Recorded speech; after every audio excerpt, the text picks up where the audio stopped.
Hi guys, welcome back to Contract B, and this is part 2 of the key concepts videos for this week. The first video had a little look at the kinds of remedy that you can get for the different types of mistake, and the reason why we had a little look at remedies first was because they can be a little bit confusing when you're going through the text and you're seeing this terminology that you might think results in the same thing, but in actual fact it has quite different results. So if a contract is declared void, obviously that's going to have a very different result than if a contract is merely voidable and one party elects to rescind that contract.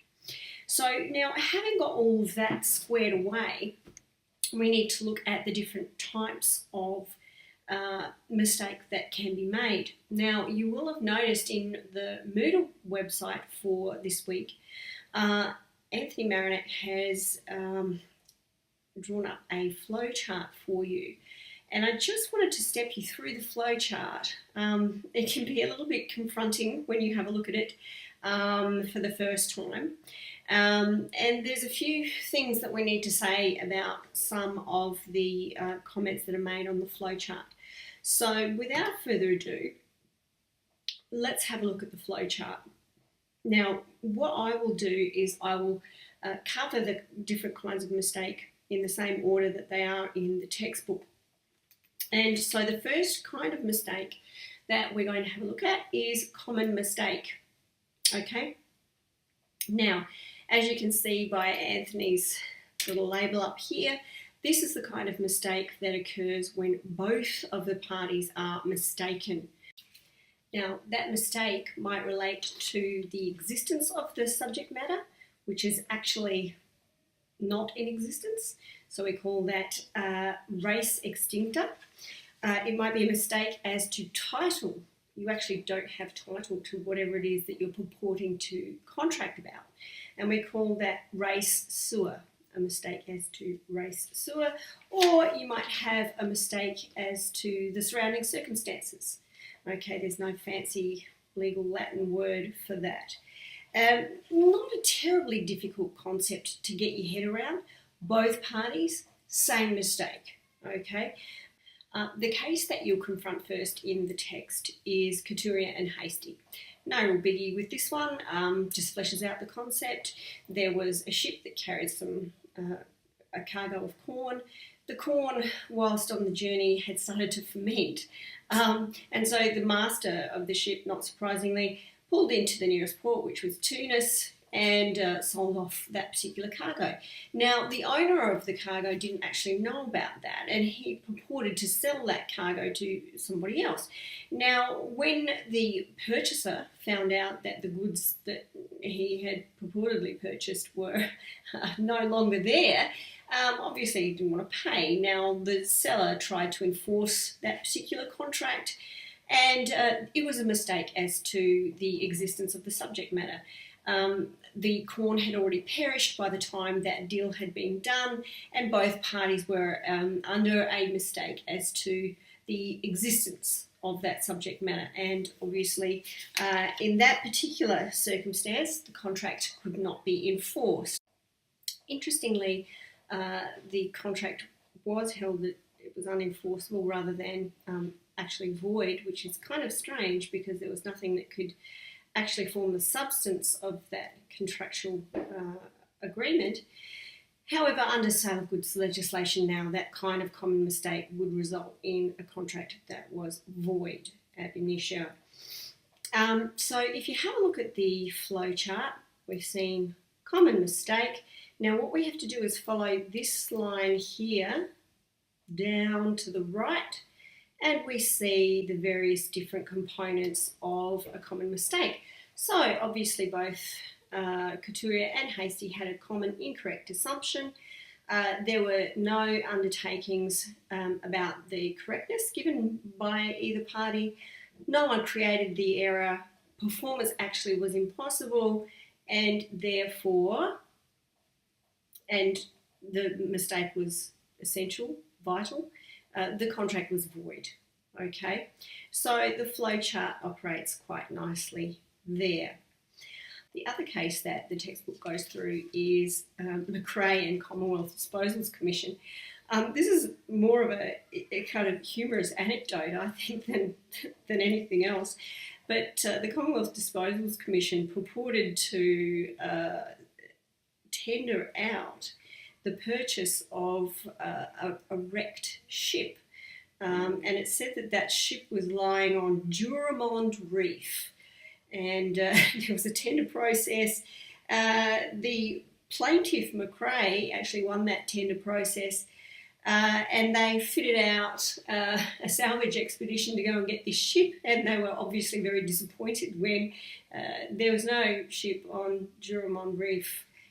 In fact, there was no ship anywhere at all that the Commonwealth Disposals Commission could have possibly sold to anyone. Now, the CDC tried to argue that this was a case of common mistake. Whoops! We tendered out for the purchase of a wrecked ship that we didn't know was not there. Now, in that circumstance, obviously the CDC weren't allowed to rely on their own, recklessness as to the existence or not of the subject matter of the contract. The court said no, it wasn't a case of common mistake at all.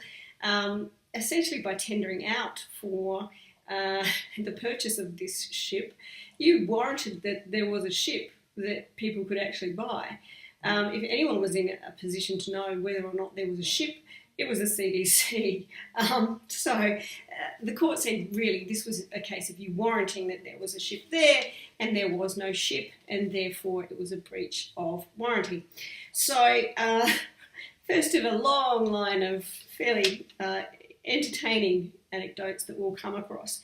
The next kind of mistake that we have a look at is a mistake res sua, that is, that you actually don't have title to whatever it is that you are purporting to deal with. And Cooper and Phibbs is the main case that gets discussed here. And what happened there was that one party decided to lease a fishery to another party, but unbeknownst to either of the parties, the lessee that was going to have to pay rent on this premises actually owned the fishery itself. So obviously the lessor who purported to lease out that premises had no title whatsoever to enable them to do so. Interestingly, in that situation, you would think, again, that the result of a dealing like that would be that the contract's void. However, there seems to be comments by our High Court that simply brush aside this particular case as an instance of unenforceability due to a total failure of consideration. I would tend to agree with the text. I think the much more lucid result in that kind of situation would be simply that the contract's void. But anyway, have a think about it, read the text, see what you conclude on that matter. And the last kind of mistake that we need to look at is a mistake as to the subsisting circumstances. The text covers off Griffith and Brymer, which is one of a number of coronation cases that we'll have a look at. Some cases that were litigated around the circumstance of King Edward's coronation. Now, in this particular case, we had the king being very ill with, I think it was appendicitis, and the decision had been made to operate 1 hour before this particular contract had been made for the hire out of some premises so that the party could actually view the coronation procession. So you can see what the common mistake was, that there was actually going to be a coronation procession when in actual fact there couldn't be. Now, because both of the parties were under that common mistake at the time that the contract had been made, and those circumstances simply could not exist, it was held that the contract was void. Okay, a sensible conclusion in that circumstance, I think. The other coronation cases we will have a look at when we do frustration. because very similar circumstances, again, letting out of premises in order to view the coronation procession. However, those contracts for the hire of the premises had been made prior to the coronation being cancelled. So just bookmark that in the back of your mind for when we look at the coronation cases when we're doing frustration. So that's common mistake. Again, pretty easy to get your head around. Common incorrect assumption, no undertakings as to correctness, neither party created the error, performance impossible, and it's about something essential. It's going to be usually void, as we saw the courts sometimes mark up and call them merely voidable, usually for a total failure of consideration. So that's common mistake at common law. In equity, you'll see the discussion in the text leads you to consider cases like Solé and Butcher. The main remedy there was rescission. Alternatively, the parties might request rectification of the contract. I'll leave you to explore those cases, and we can talk about those in the Zoom session if you will. The next kind of mistake is mutual mistake. So let's go up and have a look here. Mutual mistake. Now, you might think mutual means the same thing as common. Please do not make this mistake. No pun intended. Mutual mistake is where the parties make different mistakes. Okay? Common mistake, the mistake is made in common. The same mistake is made in common. Mutual mistake, the parties are at odds with the kinds of mistakes that they're making. Okay, one makes one mistake, one makes another, or one is mistaken and one is not mistaken. Okay, so mutual mistake. There's not a whole lot to be said for mutual mistake. It's certainly not as complicated as either common mistake or unilateral mistake.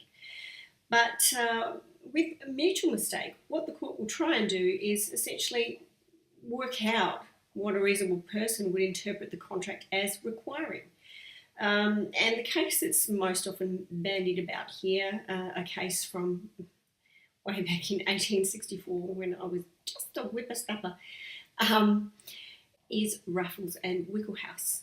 And in that case, we had a contract that stipulated that there was to be a sale and purchase of goods ex-peerless from Bombay. So the goods were to be shipped on a ship called the Peerless, and the Peerless was to leave from Bombay. Now, the only problem with that was that at the time of contracting, dang it, there was more than one ship called the Peerless ready to leave Bombay. One of them was to leave in October and the other in December. Now, in that kind of a scenario where a court looks at the contract and says, you know, what are we meant to be interpreting here? There's no indication from the surrounding circumstances that any one particular interpretation was going to prevail. It wasn't immediately obvious from the terms of the contract whether the Peerless that was to leave in October or the Peerless that was to leave in December was stipulated. And in that situation, after much scratching of heads, really the court just says, sorry about that, mutual mistake, and the contract is void. We can't do anything with it.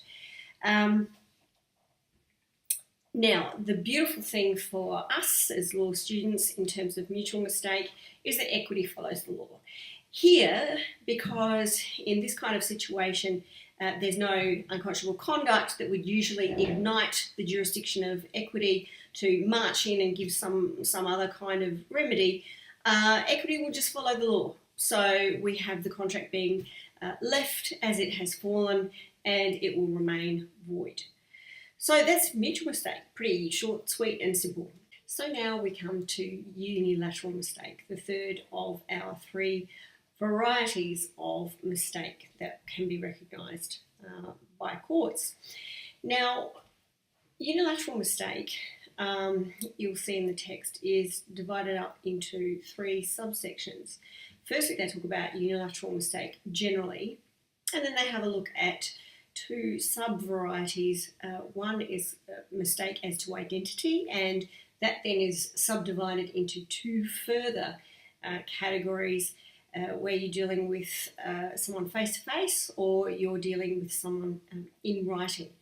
And the final kind of unilateral mistake is non-est factum, that is, it's not my deed. So looking at unilateral mistakes generally, if we have a little bit more of a look at this flowchart here, we have a mistake about the subject matter of the contract.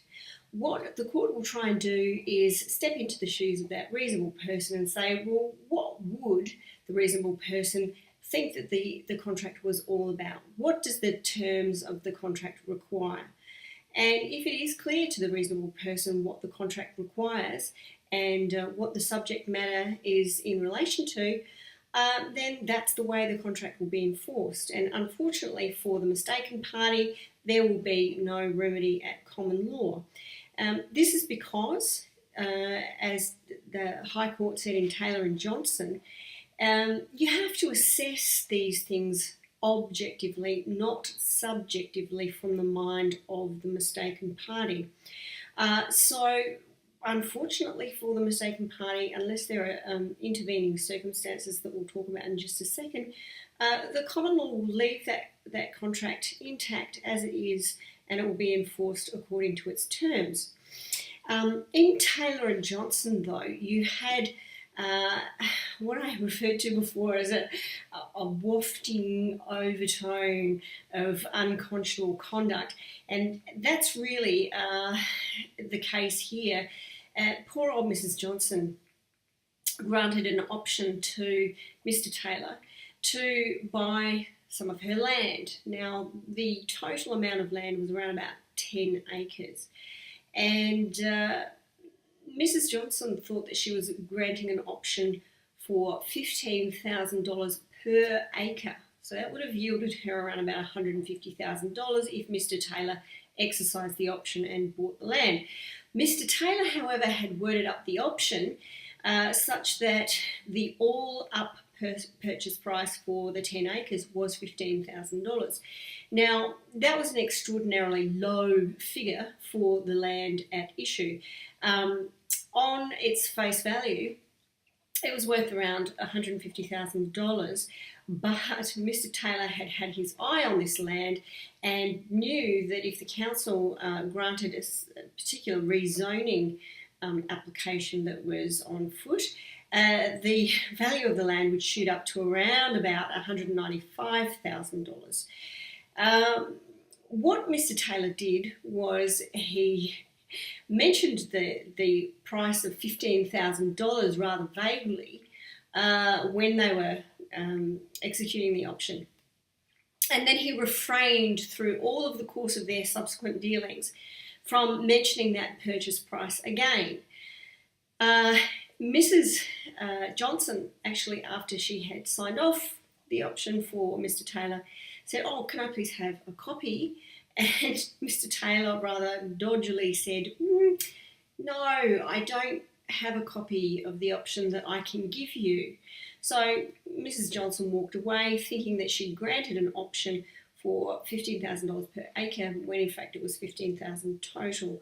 Later on, Mr. Taylor wanted to exercise the option, not surprisingly, and he procured the sale agreement from Mrs. Johnson, again being very careful not to mention anything to do with the purchase price. He knew Mrs. Johnson was labouring under this mistake.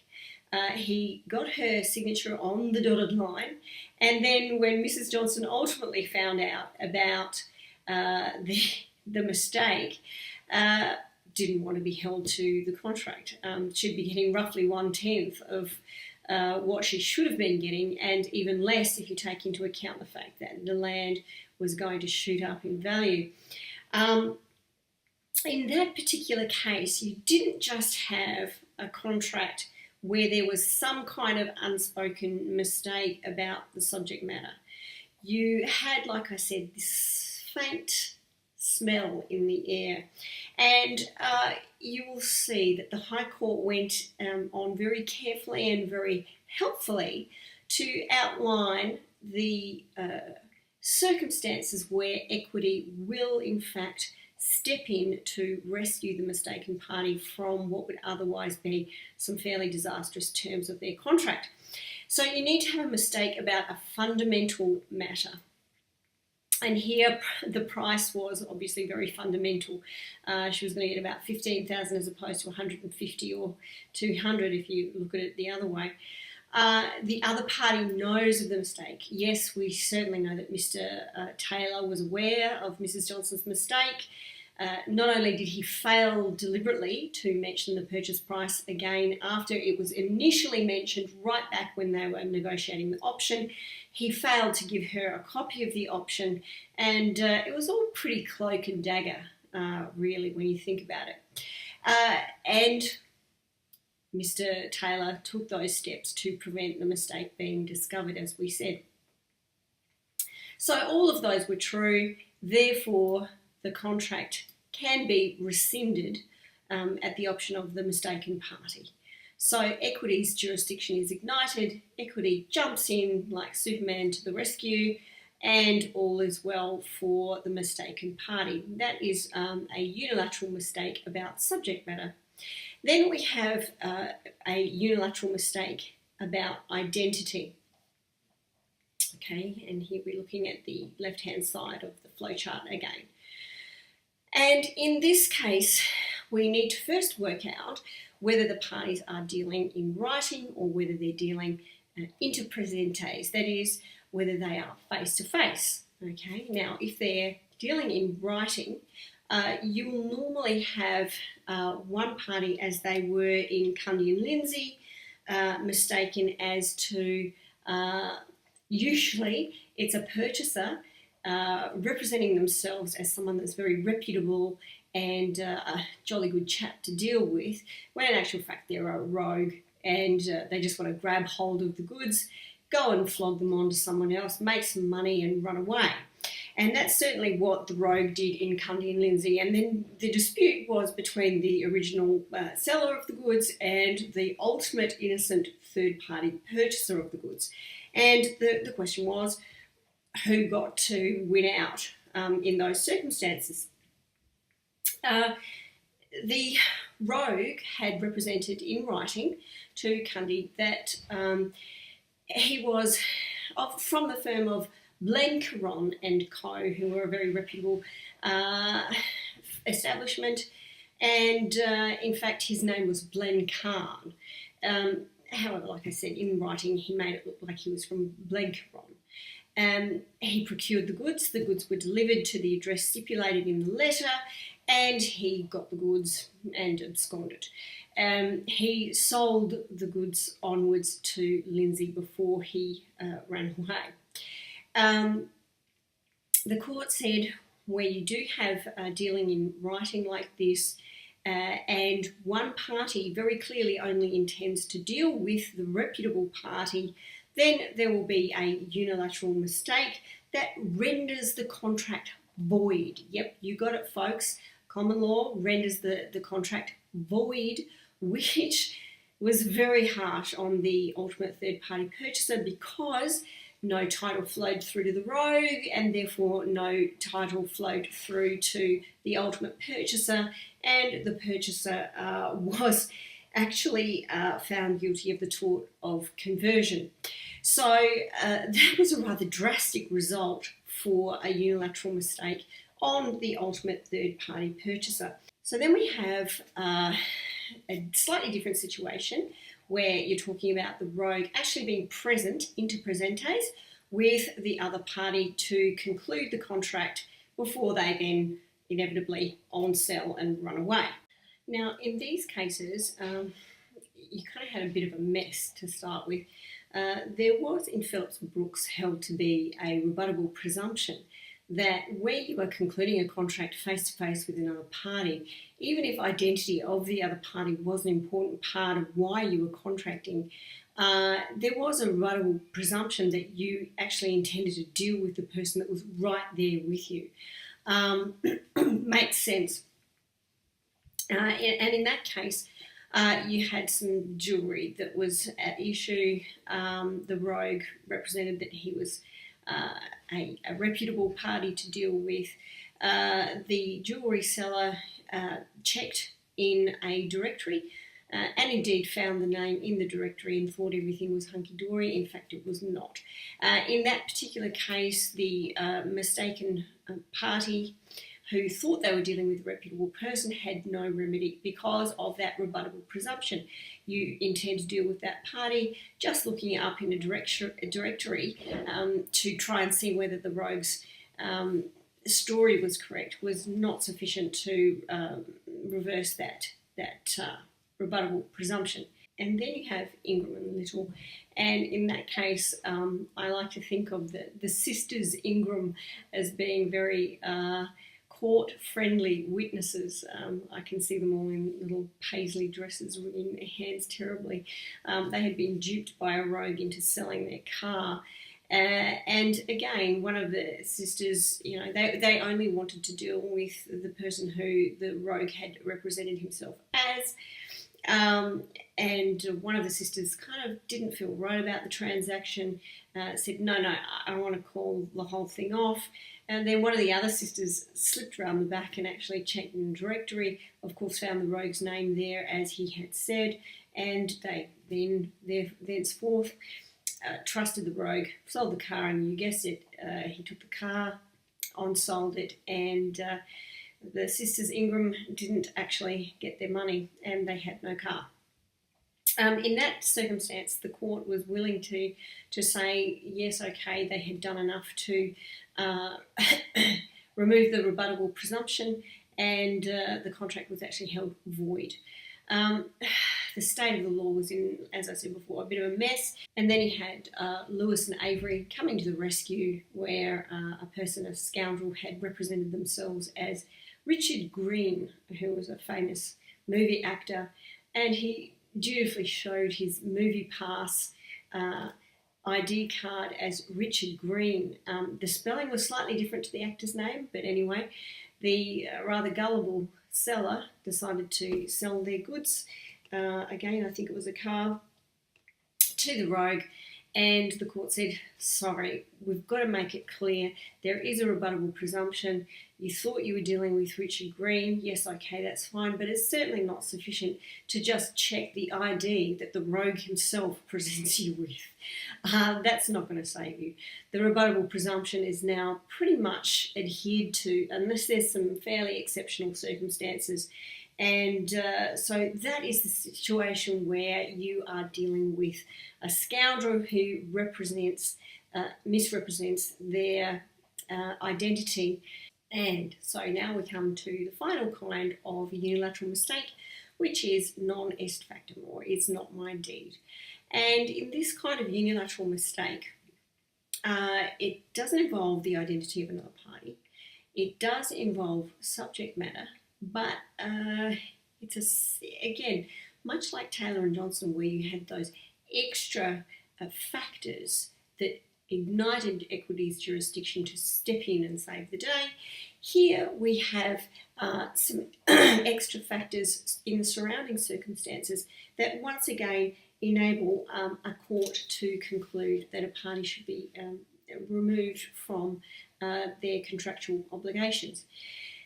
And what we have here is a fairly serious issue. What you're essentially saying is you just don't understand what it is that you did. And there has to be, obviously, some factors surrounding this, and they are these three factors that I've got here on the left-hand side. The first one being an inability to read or understand. Some courts say that they need to, the person raising the plea of non est factum, trying to argue non est factum, needs to belong to a particular class of persons, and these are people unable to read through blindness or illiteracy, and who must rely on others for advice as to what they're signing, or through no fault of their own are unable to have an understanding of the purport of the particular document. So you have a fairly fundamental misunderstanding of what's going on here. And the second part of that is, as a result of your misunderstanding, you think what you're doing is radically different to what it is you are actually doing. Okay, and then the final point is you can't be culpable in any measure of yourself. Your mistake can't have been in any way caused from your own carelessness. And here the case that's most often cited is Saunders and Anglia Building Society. In earlier versions, I think it was called Galley and Lee. But dear old Mrs. Galley, elderly lady, was happy enough to stay on in the house that she owned, but what she wanted to do was to gift the house to her nephew so that he could then mortgage it and raise some money on it, on the condition that she was going to stay in the house herself, in possession, until she died. It's not 100% clear, but it looks to me as though her nephew had a lady friend by the name of Lee, and what happened was her nephew and Lee presented Mrs. Galley with a document that Mrs. Galley thought, and they explained to her, well, at least Lee did, the lady friend, explained to her as conveying her property to her nephew as she had intended. In actual fact, it was to transfer the property to Lee herself, and not at all for the purposes that were intended by Mrs. Galley. Obviously, when Mrs. Galley found out, she didn't want to be held to this contract. Now, at the time that she had contracted, she had broken her glasses, so she relied on Lee to explain to her the terms of the contract. So, yes, okay, she didn't have the ability to read the contract herself. She certainly had a belief that the document was radically different, and because she'd intended to gift to her nephew, in fact, she was gifting to somebody completely different. However, the court took issue with this, and they said, well, really, what is the effect of this contract? Either way, you are divesting yourself of your property. You are doing it for free. And what is the result of the document? Well, you've divested yourself of the property. So, might seem a bit harsh, but court said, sorry, not radically different from what you had intended. I think, really, there was fairly little regard for Mrs. Galley's predicament at the end of the day, and she just had to live with the bargain that she had concluded. Well, it wasn't really much of a bargain, but she had to live with the contract that she had concluded. So it will have to be something fairly extreme to get a court to agree to your plea of non-est factum. Peatland and Cullen is one case where the plea of non-est factum did in fact get across the line, and there you had the mistaken party being unable to understand English at all, or certainly with any competency, and an option was passed off as merely a receipt, and in that circumstance, obviously there was a belief that the document was radically different. There was an inability to understand what was happening. The poor man was told to simply sign the receipt because that's what had to be done, and it wasn't due to his carelessness. So in that kind of circumstance, the court will actually excuse the party from the contract that they had concluded. So that is a mistake, and wow, we'll call it a halt there. Certainly, if you have any queries or questions, please don't hesitate to email me or tweet me or send me a message on Facebook. We do have our Facebook Contract B page up and running now, so please feel free to post there. Other than that, I look forward to seeing you in our next Zoom tutorial, and until then, bye for now. Thanks, guys.